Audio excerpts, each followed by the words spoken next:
excited about this new series. Now, let me tell you that this series might sound a little, but it's not. Trust me, you're going to really like this new series. Now, we're still tinkering with the setup in here. And that means that the PowerPoint right now is just showing on this big screen behind me. So I hope where you're sitting, you're able to see the big screen behind me. But I want to talk in this series about the biblical law and how it reflects the character of God. And I'm beyond myself excited. Now, in 1995, a classic movie came out. I don't understand why it got like 19 votes on Rotten Tomatoes, or 19%, because that's not very high. That's, in fact, a sign it was a flop. But this was no flop. This was a brilliant movie. I'm sure you've all seen it many times. Judge Dredd with Sylvester Stallone. The setting, Metropolis. The year 2080. Things are in crisis mode. But there's a cohort of law folks like Judge Dredd who are simultaneously the policeman or policewoman, the prosecutor, the judge, the jury, and the executioner, all rolled into one. So something's happening in Metropolis. Judge Dredd comes and he assesses it, tries it, finds him guilty, and whammo, takes care of the problem. Now, even though the movie may have been a commercial flop, for those uncritical eyes that don't understand the brilliance that is Stallone,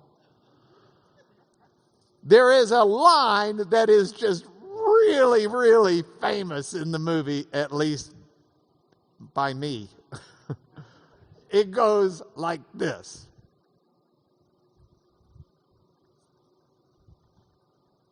Okay, hold on.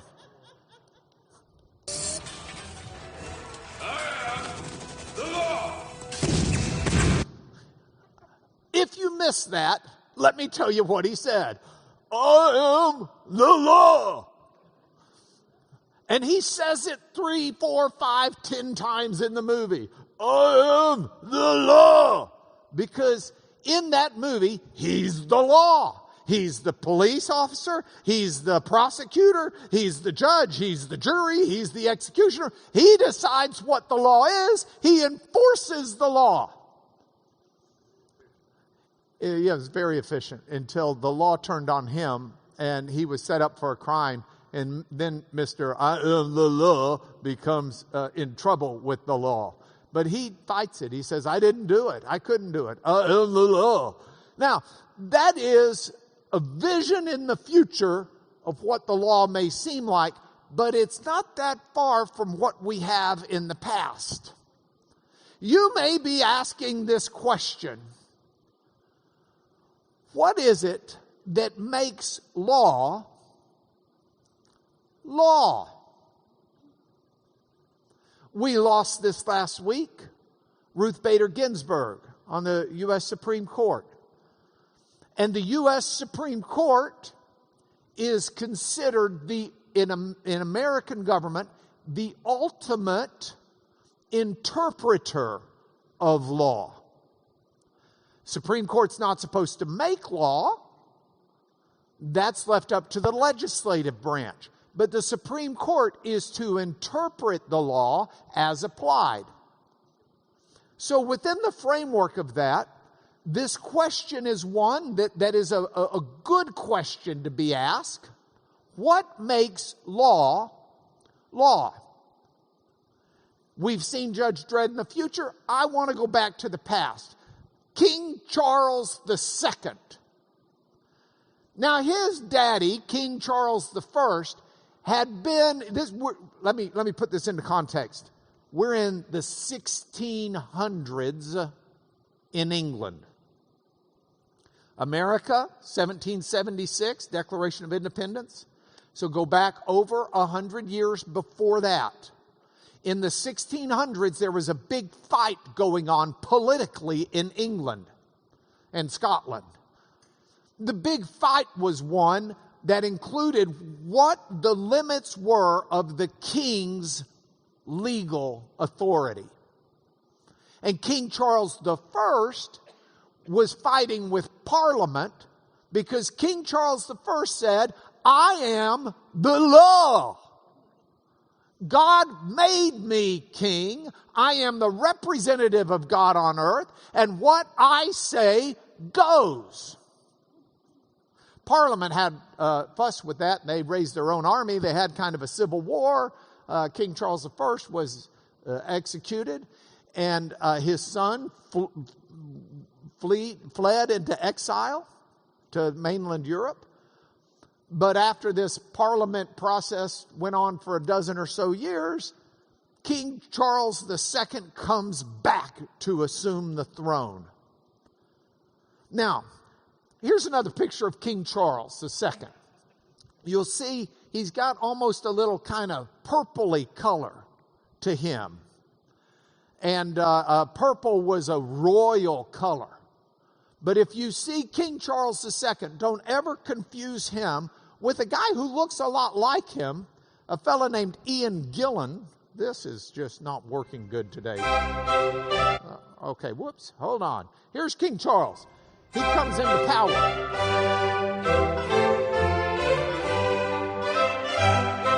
But should not be confused with Ian Gillan, who kind of looks like him, but he's not dressed in purple. He is rather the lead singer for Deep Purple. And they look alike, but they are not the same, and so you should never confuse them for being the same. Because, anyway, I'm sorry. I got carried away doing the PowerPoint. King Charles II, the original purple monarch. Seriously, doesn't he kind of look like Ian Gillan? I mean, is that just me? And Ian Gillan's British. I bet they're basically descended. The position of King Charles II was represented by this Latin phrase, rex lex. Rex is the Latin word for king. Regal comes from that same idea. Rex, king. Lex is the Latin word for law. Rex lex meant the king is the law. I am the law. It's the Judge Dredd rule. So this was what King Charles II was telling everyone. He's the king. So he's been appointed by God. He's God's representative. Paul says nobody has authority in the government unless God gives it to him. Ergo, you must follow the dictates of King Charles II. He is the law. Now the problem is, back when his daddy was asserting the same thing, there was a Scottish Presbyterian minister named Samuel Rutherford who wrote a book against this concept. This book that he wrote was entitled The Law and the Prince, but he took Rex Lex and reversed it. He made it Lex Rex, which doesn't mean the king is the law. It means the law is the king. He was writing against this Well, I don't have it on the title there. It was Sacrosancto Regum Majestar, which means basically the sacred and royal prerogative of Christian kings. It was a treatise that had been written by a king supporter, said the king is the law, and against that, Rutherford writes this book that says, no, the law is the king. Now, here's the problem. That was considered treason. The book was ordered to be burned. He was going to get executed, but for the fact he died before that. Yeah. Miss Carolyn clapping for him dying. That's good, Miss Carolyn. He died. Yeah, put your mask back on. He died before. But your mask does go with your pretty dress. It's nice and blue. He died before that, before they could execute him. And they tried to burn the book, but the book had been written about 20 years before. The cat's already out of the bag. John Locke, when he starts doing his government work and writing on what government's going to be, everybody grabbed hold of this idea that the king is not above the law. The law is above the king. The king can't just willy-nilly walk around judge dreading it.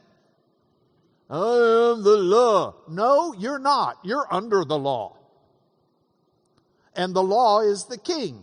So this should raise another question in our minds. What exactly is law? If the law is over the king, what is that? Webster's Dictionary says the following.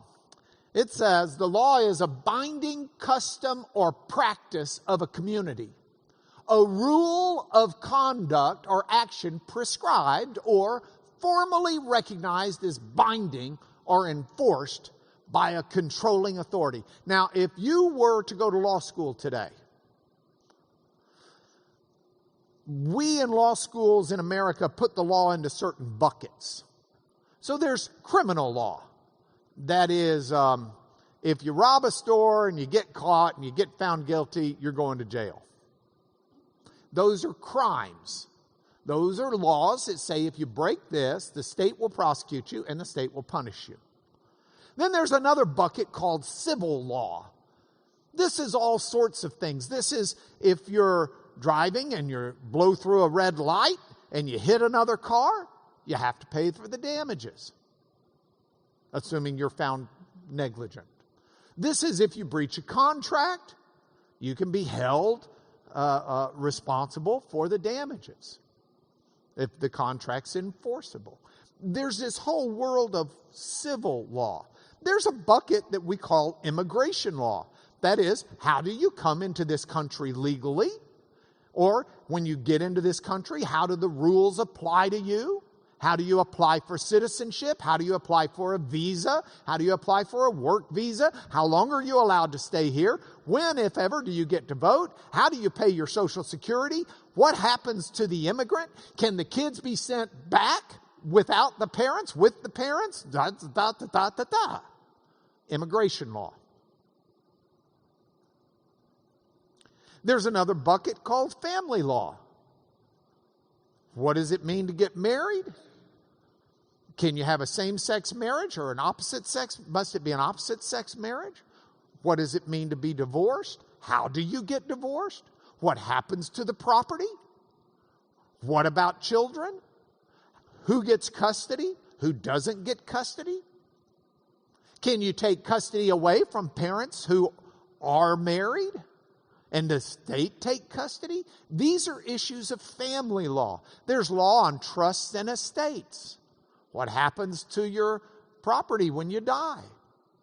So there are these buckets of law. But now, within the framework of this, as we introduce this series, I want to ask you this question. What about biblical law? When we talk about biblical law, what do we mean? Well, the reference is generally back to what happened on Mount Sinai and in the wilderness with Moses. In that, we get 5 books of Moses, they're called. The Pentateuch is another word from the Greek word penta, which means 5. Torah is another word that's used, the written Torah, for those 5 books. But that's Genesis, that's Exodus, Leviticus, Numbers, and Deuteronomy, the first 5 books. Those together form the written Torah. Torah is a Hebrew word. It means law or teaching. It's got a semantic range of meanings. But that is biblical law that's usually referred to. Now that includes the 10 Commandments. So now if we go back to our buckets of law, if we look at the biblical law in those books, especially the ones that, in a sense, speak more specifically about the laws, you have criminal law. You're told, hey, you do this, that happens. An eye for an eye, tooth for a tooth. You're told within the criminal law framework, if you go and take another man's wife and have sexual relations with her, you're going down. And so is she. You know, there are criminal laws in there. There are also civil laws. Whoops, hold on. Civil laws. If you've got an ox and it gores someone because you let them out pell-mell, you could be in trouble. You could be held to pay damages. If you know your ox has a propensity to gore people, say, yeah, our ox is gored before. Then you not only get to be held liable for damages, you can be held liable for punitive damages. Immigration law, how you treat strangers that come into Israel. There's a whole set of laws on that. Family law, how you divorce, when you can divorce, there's a set of laws for that. There's another bucket that we don't have in our legal code so much, but it's a bucket for Israel, and that's a bucket of ceremonial law. How you worship at the temple or the tabernacle initially. We looked at some of those laws over the last series that I was doing from before we got back into this venue. But here's the key. If law is a rule of conduct or action prescribed as binding or enforced by a controlling authority, we err if we think that's all biblical law is. Biblical law is more than a rule of conduct or action that's prescribed as binding and enforced by a controlling authority. Biblical law is more than that. Our problem is we often think that's all biblical law is because that's what our law is. That's what law is in almost any culture. It's just, okay, we're going to agree, these are the rules, these are binding, and they are binding on everyone. But biblical law has a trait, bad pun, a genesis that is so much more than that. Biblical law is that plus more. Let me explain. We're going to need a new remote control at some point, if y'all help me remember. In biblical law, what we got at Sinai, the books of Moses, the Torah, in biblical law, God was actually revealing Himself. God is a moral, an ethical being. He made us in His image, hence we are moral and ethical beings. There is right and there is wrong. God has an ethic. And in the law, God said, okay, here you are, late Bronze Age in the Middle East. If I, God, were to step into that culture, in that place, in that space and time, here is how my character and nature would manifest itself among imperfect people. Here's how my ethics would function and be among imperfect people. And then the instruction is, you need to be like that.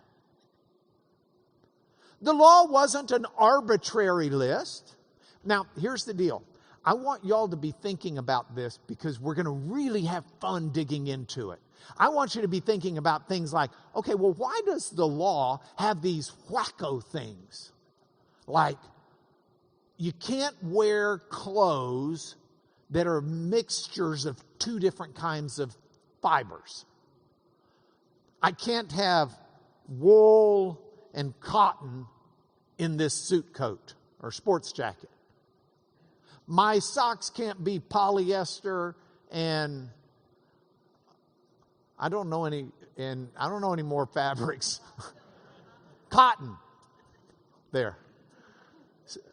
I mean, God gives this law and you think, well, that's wackadoodle. How about this one? You can't put an ox and a donkey under the same yoke to plow a field. How about this one? You can't cook baby goat meat, in the milk of that baby goat's mother.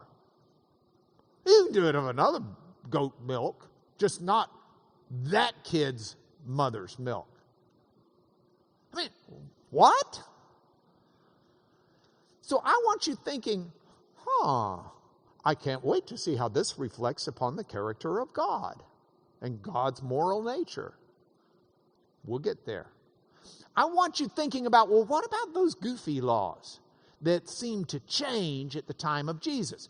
You know, Old Testament, don't eat pig, don't eat pork. That's in the biblical law. And yet, Jesus says all of the foods are clean. Peter has that vision in Acts 10.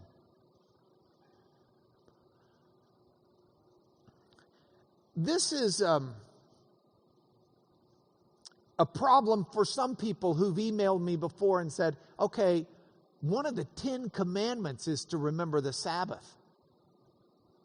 Why don't we worship on the Sabbath? Why do we do it on Sunday? And some people say, well, the Old Testament law was nailed to the cross of Jesus. I grew up being taught that.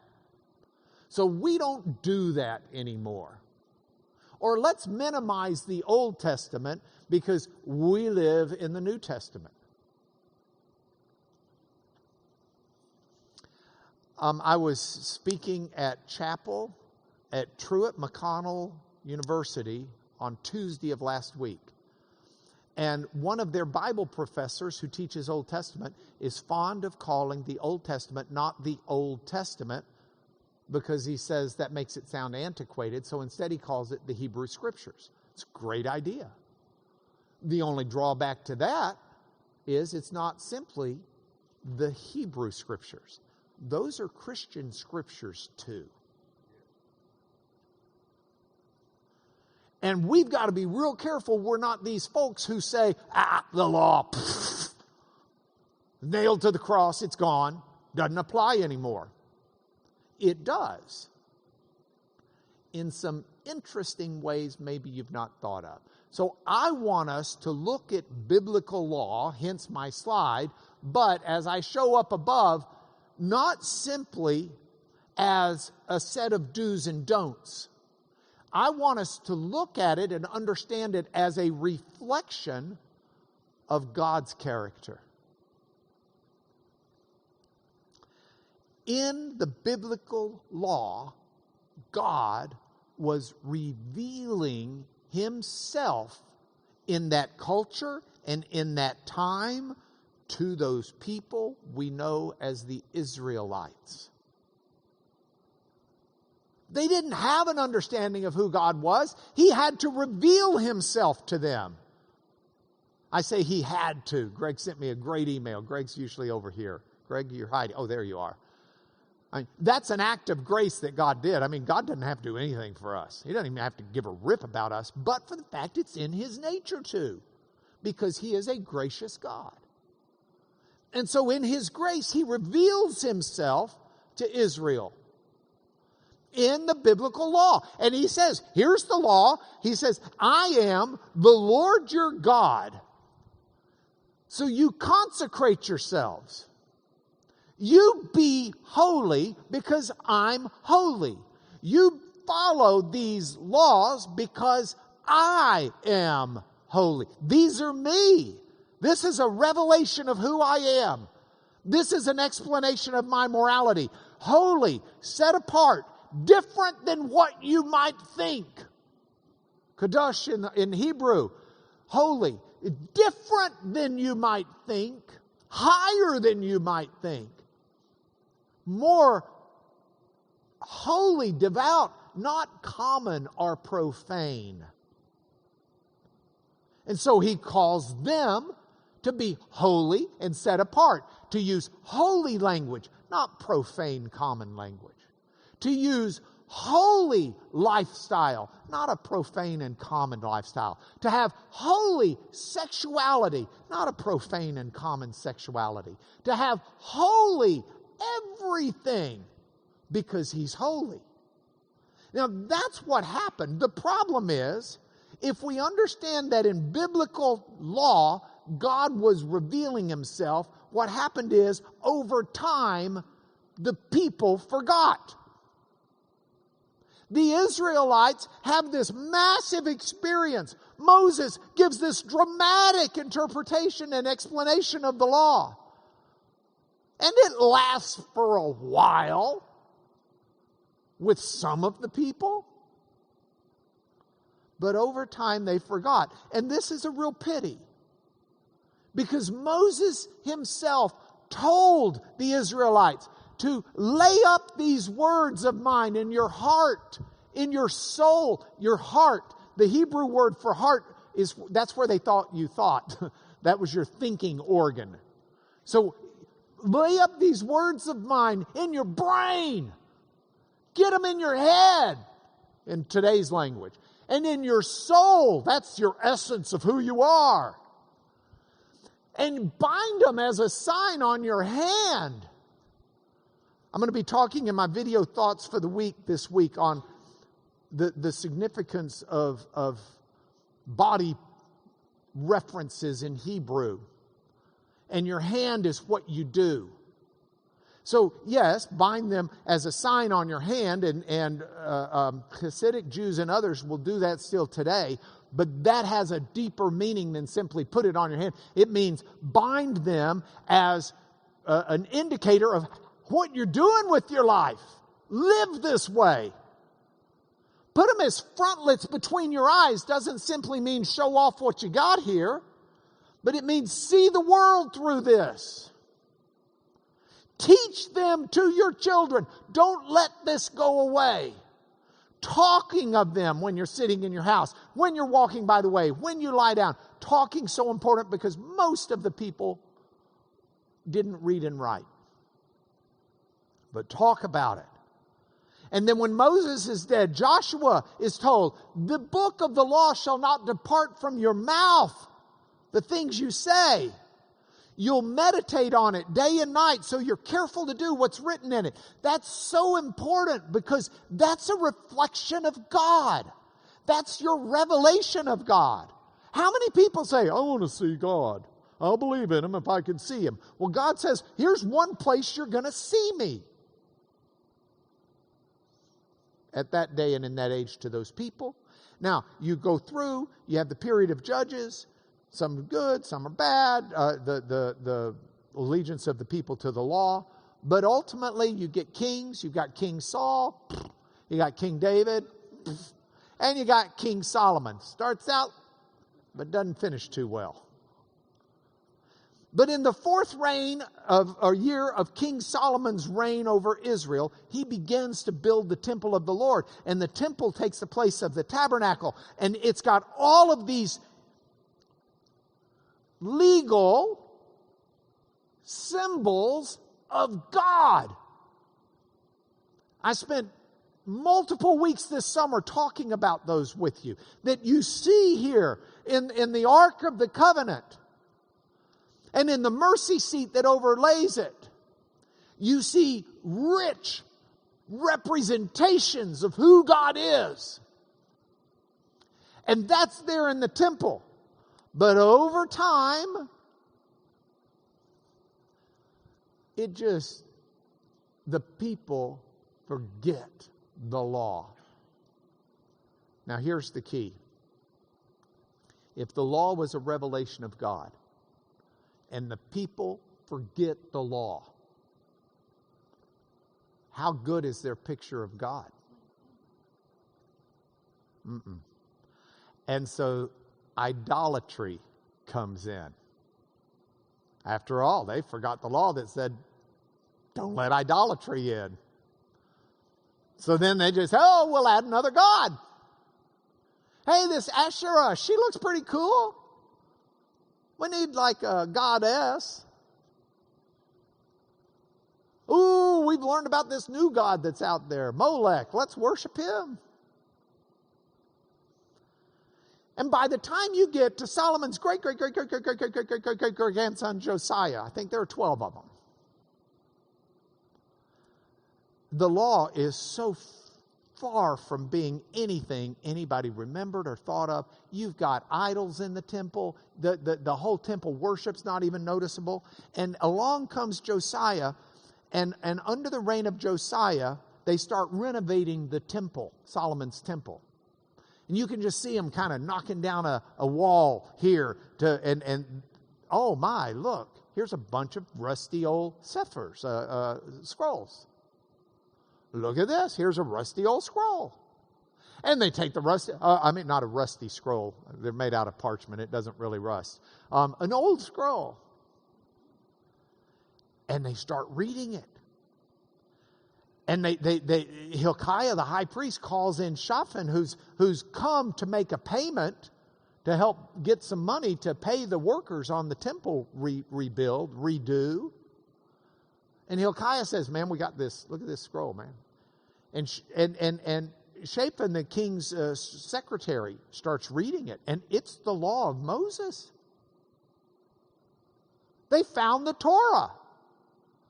And oh, by the way, when you start reading it and you see who God really is, you realize how far you've strayed. So they start destroying all the idols. They purify the temple. They destroy the idols who are out and away from the temple. They get rid of the priests for those idols. I mean, they had male prostitutes at the time in the name of God and worshiping. They get rid of that. And they clean things up. And they celebrate the Passover. They hadn't even heard of a Passover. And that lasts until Josiah dies, and then his son steps in and just goes right back to all the old stuff. And the Babylonians come in, Nebuchadnezzar, and they annihilate Jerusalem. They destroy the temple, and they cart the people off into exile. Now, here's the funny part. It is while in exile in Babylon for nearly 100 years that the people finally began to care about the law again. Because that law that had been found by the king who was a pathetic king's father said, if you don't follow this stuff and you don't do this stuff, someone's going to come over and take you out. And you've got prophets like Jeremiah who are prophesying, you've strayed from the law. God's going to take you out. And God sent prophet after prophet saying, you've strayed from the law. So now they're taken out. They're in Babylon. They're in captivity. And they finally start to care about the law. They finally start to say, we need to pay attention. Now, they're starting to read the law and care about the law. Some of the law is ceremony, how you worship God in the temple or tabernacle. They can't even do that. They don't have one anymore. The temple's gone. Laws on how to sacrifice. They don't have an ability to sacrifice. It's gone. But they're still finally paying attention. In fact, if you take laws like this, Exodus 20, remember the Sabbath day to keep it holy. 6 days you'll labor and do all your work, but the seventh day is a Sabbath to the Lord your God. On it you'll not do work. They start concentrating and trying to figure that stuff out. And you've got all of these rabbis and lawyers who are working on it who say, okay, there are 39 different kinds of work. Let's define all 39 different kinds. And they start talking about an oral Torah that they believe God had given through Moses. But they start interpreting all of this kind of law stuff in exacting detail because they've been promised to be restored to the land, and this time they don't want to fail. So they get restored to the land. They rebuild a temple. It takes a long time. By the time of Jesus, it's Herod's temple because of all of the work he did. But at this point in time, the temple is no longer the central place. It is a central place of worship, but the center of Israel's faith, Judah's faith. The Jewish faith is centered not simply in the temple, but it's also centered in the law. And we see this as Jesus comes onto the scene. So enter Jesus. And the law is such that the scribes and the Pharisees and the lawyers are always coming to Jesus and challenging him on the law. Remember the young lawyer that came to Jesus and says, okay, we've got the law, which is the most important of all of them. And Jesus says, the Shema, to love the Lord your God with all your heart, soul, and mind. And then Jesus adds, and there's a second one that's like the first. Love your neighbor as yourself. And the lawyer walks away and says, that's pretty good. Yeah, it's real good. Here's a lawyer. Did you know we've got in the New Testament a bunch of letters written by a lawyer? Paul was trained as a lawyer. So you got this lawyer named Paul. And he becomes the apostle to the Gentiles, as well as a teacher to the Jews. But Paul comes in, and Paul writes to the Corinthians, and in his book we call 2 Corinthians, he says, the law, as bright as it was had a ministry of death. The Torah had a ministry of death? What's he talking about? Well, the law itself, you can have all of that law that reveals the character of God. And do you know what it does for humans? Shows we don't measure up. The law can tell us what to do, but it doesn't give life. There's nowhere in the law that says if you do all of this, when you die, you're going to live eternally in the blessings of God. It's not in there. The law wasn't the source of eternal life. It had a ministry. It had a purpose. But it's one that comes from death, ultimately, or leads to death. And then Paul says in a letter to the Galatians, look at this. The law was a pedagogos. Pedagogos. Pi, alpha, iota, delta, alpha, gamma, omega, gamma, OS, Omicron, sigma. Pedagogos. And Bible translators have such a frustrating time figuring out how to translate that Greek word. Because we don't have an English word for it. So it gets translated guardian, gets translated tutor, gets translated teacher, gets translated a lot of different things. Can I tell you what it was? A pedagogos was someone in Greek life who was responsible for a young child. Okay, we've got two young gentlemen sitting right over there. What are your ages, gentlemen? 8,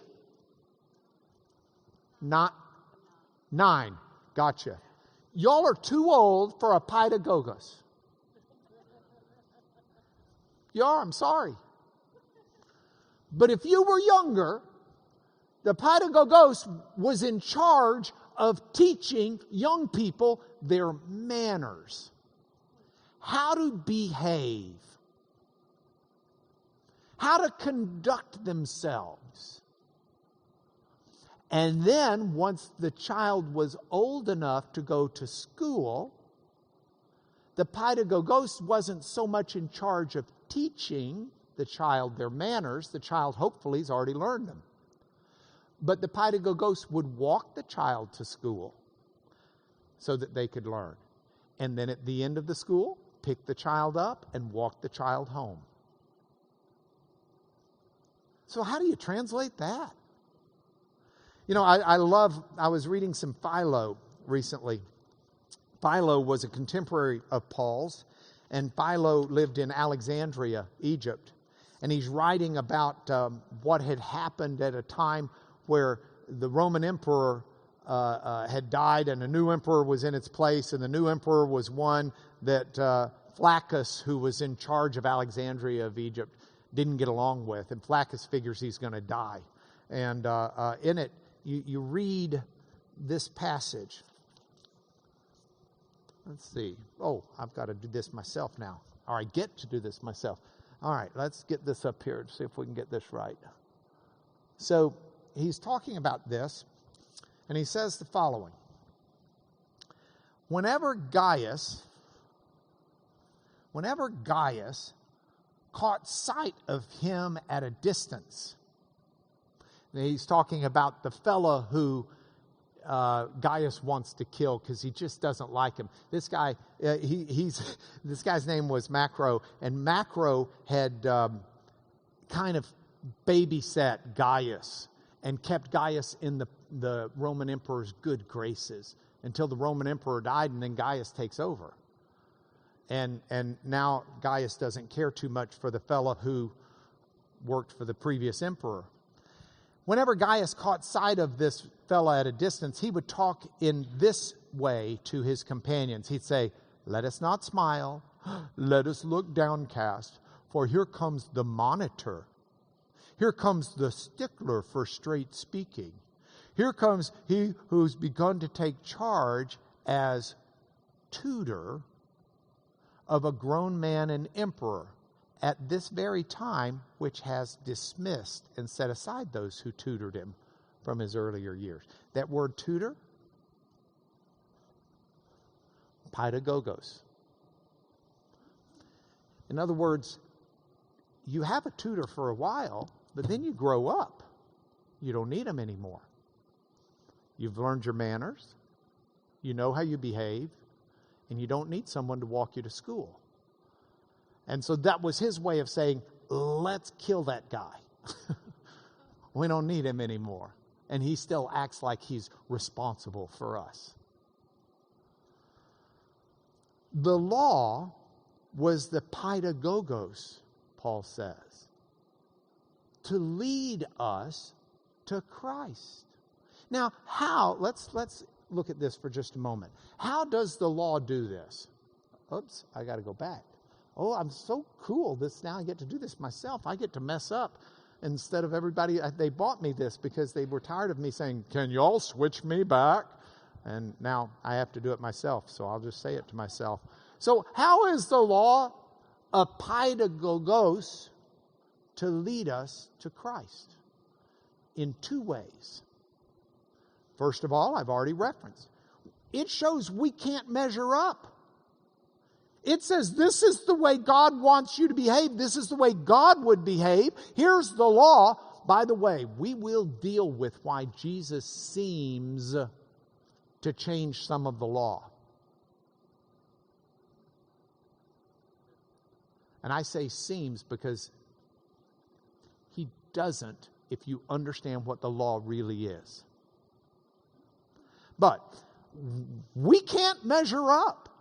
None of us are going to do it. And so in that sense, it should make us cry out, "Lord, who will save me?" Because I can't measure up. I'm not good enough. I don't treat my neighbor the way I treat myself.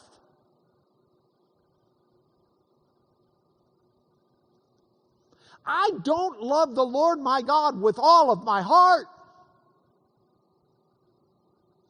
I don't love Him with all of my mind. I got places He's not very welcome.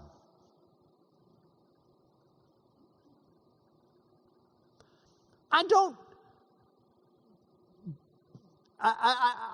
not there. I need help. Okay?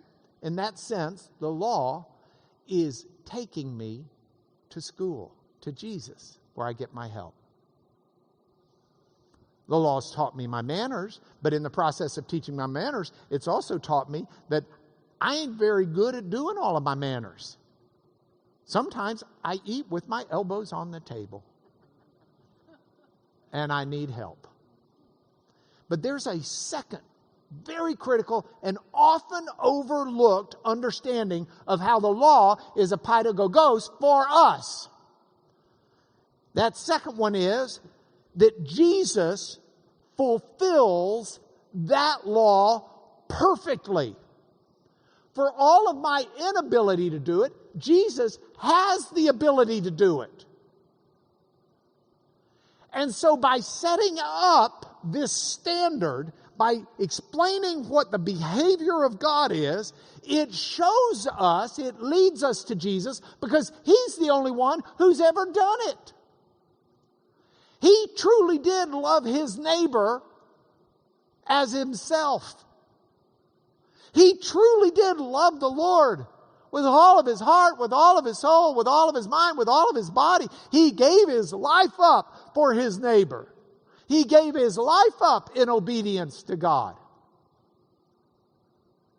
He would give you the shirt off His back. He took umbrage at the things that offended God. So as Jesus fulfills the law perfectly, we have passages like Paul saying in 2 Corinthians 5:21, Jesus knew no sin. Why? He was God. If the law is an expression of how God would behave in human form in that culture, in that time, and in that day, then Jesus, who is God in human form, in that culture, in that time, and in that day, truly does live without sin. He lives perfectly. He is the perfect example of how God would behave in that time and in that place and in that way. And Hebrews says, Jesus as a high priest who in every respect has been tempted as we are, yet without sin. And the people come up to Jesus and they say, hey, Jesus, are you trying to be a rule breaker? And Jesus says, don't think I've come to abolish the law or the prophets. I haven't come to abolish them. And I'm focusing on law here, so I'm going to say law. I haven't come to abolish the law. I mean, how do you abolish an expression of God's morality? You don't. He says, until heaven and earth pass away, not an iota, not a dot will pass from the law until all is accomplished. If you see law as something more than a written code, if you see it as an expression of God and His morality and His ethics and His behavior, it's not going to change. Now, how we understand it in our culture and in our day will modify appropriately. But God's character, His morality, His ethos, Jesus didn't come to change that. He came to fulfill it. He came to show it. So in this sense, we've got two different ways to see God.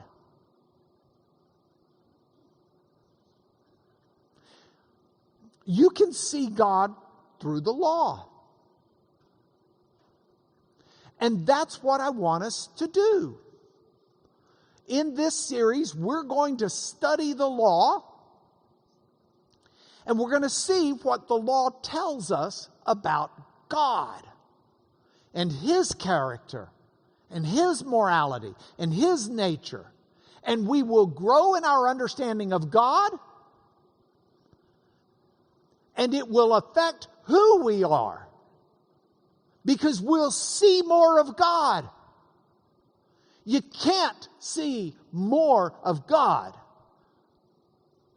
and not be a changed person.